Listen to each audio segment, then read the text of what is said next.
नमस्कार मंडळी, श्री स्वामी समर्थ. स्वागत आहे तुम्हा सर्वांचं माझ्या मराठी यूट्यूब चॅनलमध्ये. स्वामी महाराजांच्या कृपेने तुमच्या सर्व चांगल्या इच्छा पूर्ण हो, हीच मी स्वामीच्या चरणी प्रार्थना करते आणि आजच्या या नवीन व्हिडिओला सुरुवात करते. आज आहे दिवाळी, तर दिवाळीच्या सर्वांना खूप खूप शुभेच्छा. वार आहे रविवार आणि 12 नोव्हेंबर आहे. या दिवशी अमावस्यासुद्धा आलेली आहेत. तर ही अमावस्या जी आहे ती सोमवती अमावस्या आहे, दिवाळीच्या दिवशी आलेली आहेत. यामुळे ही अमावस्या अतिशय महत्त्वाची मानली जाते आणि सर्वात मोठी अमावस्या ही आहे. यामुळे आपल्या घरामध्ये आपल्याला अनेक सेवा आणि उपाय हे करायचे आहेत. कालच्या व्हिडिओमध्ये मी तुम्हाला अमावस्येला कोणते उपाय करायचे, कोणत्या सेवा करायच्या याबद्दलची संपूर्ण माहिती बऱ्याच व्हिडिओजमध्ये दिलेली आहेत. तुम्ही ते व्हिडिओज अजून पाहिले नसतील तर आवर्जून ते व्हिडिओज तुम्ही पाहू शकतात.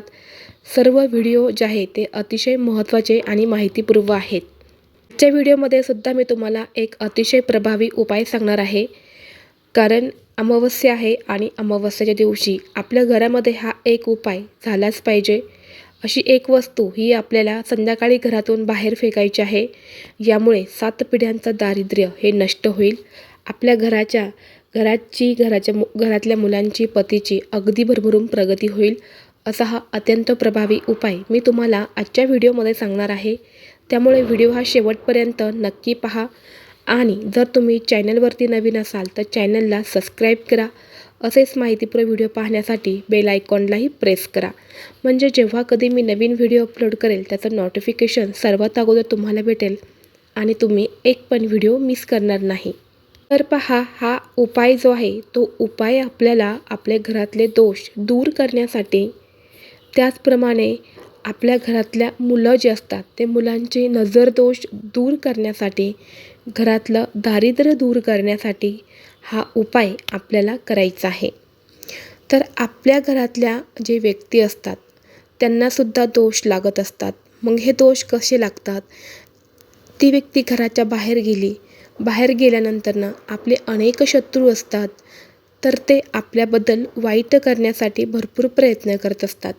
तर असेच ते प्रयत्न करत असतात. म्हणूनच आपल्या घरातल्या जी व्यक्ती असते त्या व्यक्तींना दोष लागत असतात किंवा ती व्यक्ती अशा ठिकाणी जात असते, ती जागा चांगली नसते.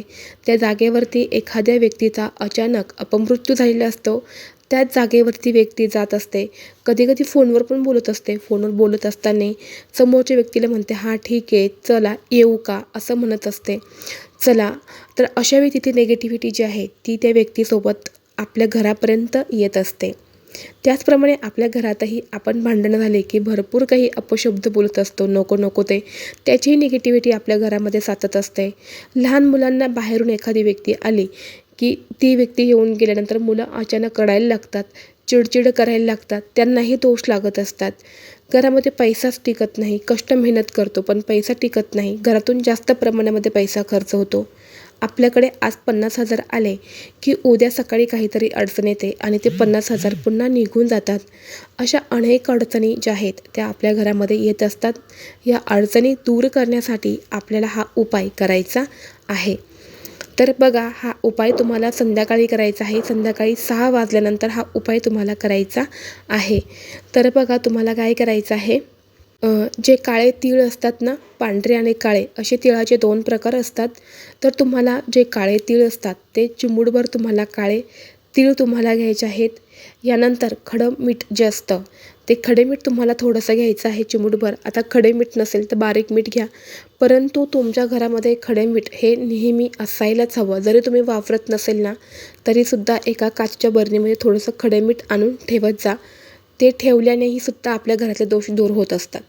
तर चिमूटभर खडे मीठ तुम्हाला घ्यायचं आहे, नसेल तर बारीक मीठ घ्या.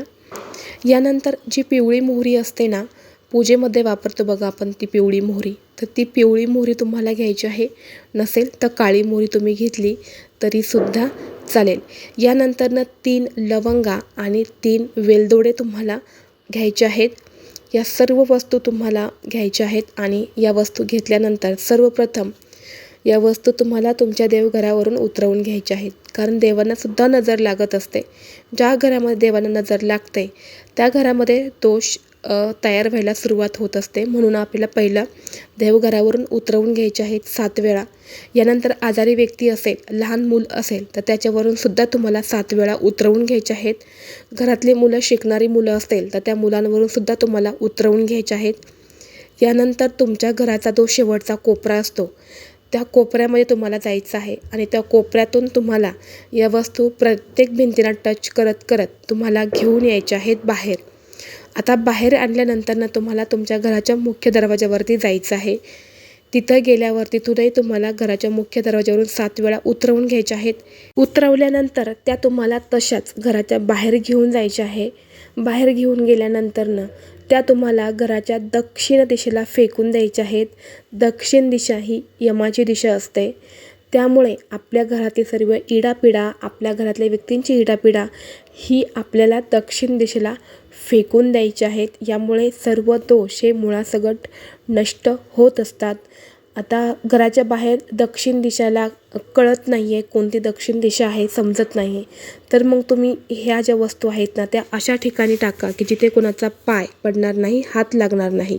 कुणाच्या अंगावरती, घरावरती आपल्याला फेकायचं नाही, कारण आपल्यामुळे कुणाला त्रास होता कामा नाही याची आपल्याला पुरेपूर काळजी घ्यायची आहे आणि या वस्तू आपल्याला फेकायच्या आहे. नाहीतर तुमच्या घराच्या बाहेर एखादा मोठा डस्टबिन असेल तर तिथे सुद्धा तुम्ही त्या डस्टबिन टाकू शकतात. परंतु घराच्या प्रवेशद्वारावरती हा डस्टबिन कधीही ठेवू नये. यामुळे आपल्या घरामध्ये लक्ष्मी ही कधीच येत नाही. बऱ्याच ठिकाणी घराच्या मुख्य दरवाजावरतीच डस्टबिन ठेवलेले असतात, पण हे चुकीचं आहे. माझ्याही जर स्वामी भक्त असेल, माझ्याही यूट्यूब फॅमिली असेल, त्यांच्या घराच्या दरवाजावरतीही असा जर डस्टबिन असेल तर तो तुरंत काढून घ्यावा. यामुळे घरामध्ये फक्त वाईटच गोष्टी घडतील, चांगली कोणती गोष्ट घडणार नाही. तर बघा, हा उपाय आपल्याला करायचा आहे. अतिशय प्रभावी उपाय आहे. हा उपाय तुम्ही आजही करू शकतात आणि बघा उद्या तुम्ही 2:30 वाजेपर्यंत सुद्धा करू शकतात, कारण अमावस्या ही 2:30 वाजेपर्यंत आहे. तर तुम्ही आज वेळ भेटला नाही तर उद्या तुम्ही सकाळी केला तरीसुद्धा चालेल. जर तुम्हाला आजचा हा व्हिडिओ आवडला असेल तर व्हिडिओ लाईक करा. चॅनलवरती नवीन असाल तर चॅनलला सबस्क्राईब करा. असेच माहितीपूर्ण व्हिडिओ पाहण्यासाठी बेल आयकॉनलाही प्रेस करा. चला तर मग भेटू असंच पुढल्या एका नवीन व्हिडिओमध्ये. तोपर्यंत सर्वांना श्री स्वामी समर्थ.